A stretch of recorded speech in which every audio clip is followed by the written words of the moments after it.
Thankful that 911 caller called. It would have been pretty unlikely for her to survive if someone hadn't called them. It was close to getting dark and the tide was going out. First responder Casey Lane describes the high-stakes rescue that saved a woman's life Saturday. He had just finished working grueling hours, 24 as a firefighter in Ponte Vedra. Then he picked up some OT, 10 more hours as a lifeguard at Michler's Beach. He had just sat down for dinner at the Ponte Vedra Fire Department when a call about a swimmer in distress at Porpoise Point came in. Multiple departments responded. Fire Station 9 got dispatched because they have a jet ski. The city of St. Augustine's fireboat was dispatched. And then another lifeguard came from the Marine Rescue Station to launch a paddleboard from Anastasia Island also.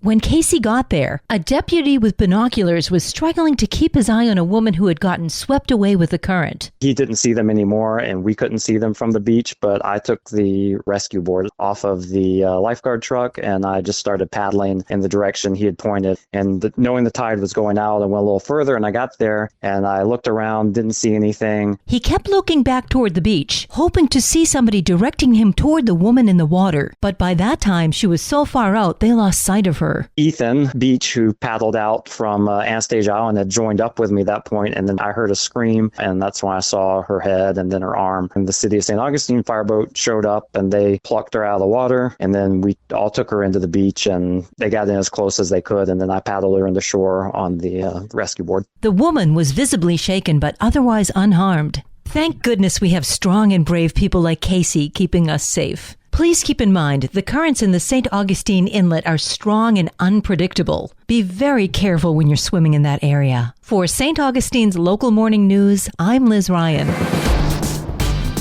This local news is a service of your hometown Toyota dealer, Beaver Toyota in St. Augustine, conveniently located off I-95 at exit 311. Florida's super speeder law went into effect on July 1st of this year. The actual statute title is dangerous excessive speeding. The St. Johns County Sheriff's Office has a new tool at its disposal to take dangerous drivers off the road. When we talk about this new super speeder law, we're talking about those who are going dangerous excessive speeds, and it's in another category. So it kind of gives us a little bit more to be able to send a message that this isn't going to be tolerated, and it's about saving lives. Commander George Harrigan says it also enhances the penalty for driving dangerously. It basically makes it an arrestable offense for dangerous excessive speeding. And what that means, literally, the statute says that a person commits dangerous excessive speeding if he or she operates a motor vehicle in excess of the speed limit by 50 miles per hour or more, or simply going 100 miles an hour or more while passing another vehicle or changing lanes, or on any street or roadway other than a limited access highway while exceeding the speed limit by 35 miles an hour or more. The first offense is up to 30 days in jail and or a $500 fine. A second offense will get you up to 90 days in jail and or a $1,000 fine. And if you're arrested for a third offense within 5 years, you could lose your license for 6 months to a year. For St. Augustine's Local Morning News, I'm Daryl Moody.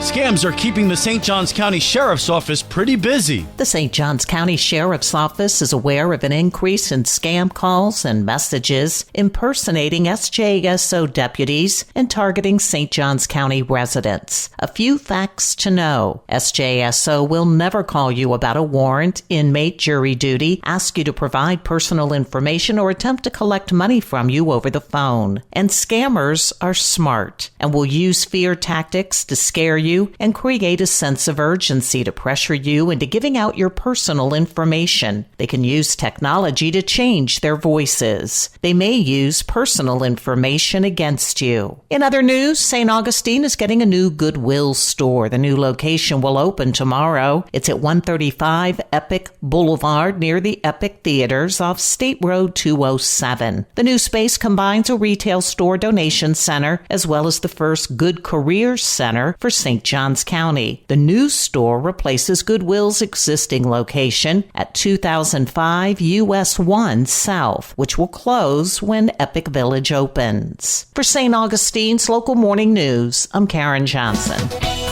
And now you're up to date with St. Augustine's Local Morning News. I'm Rich Carroll.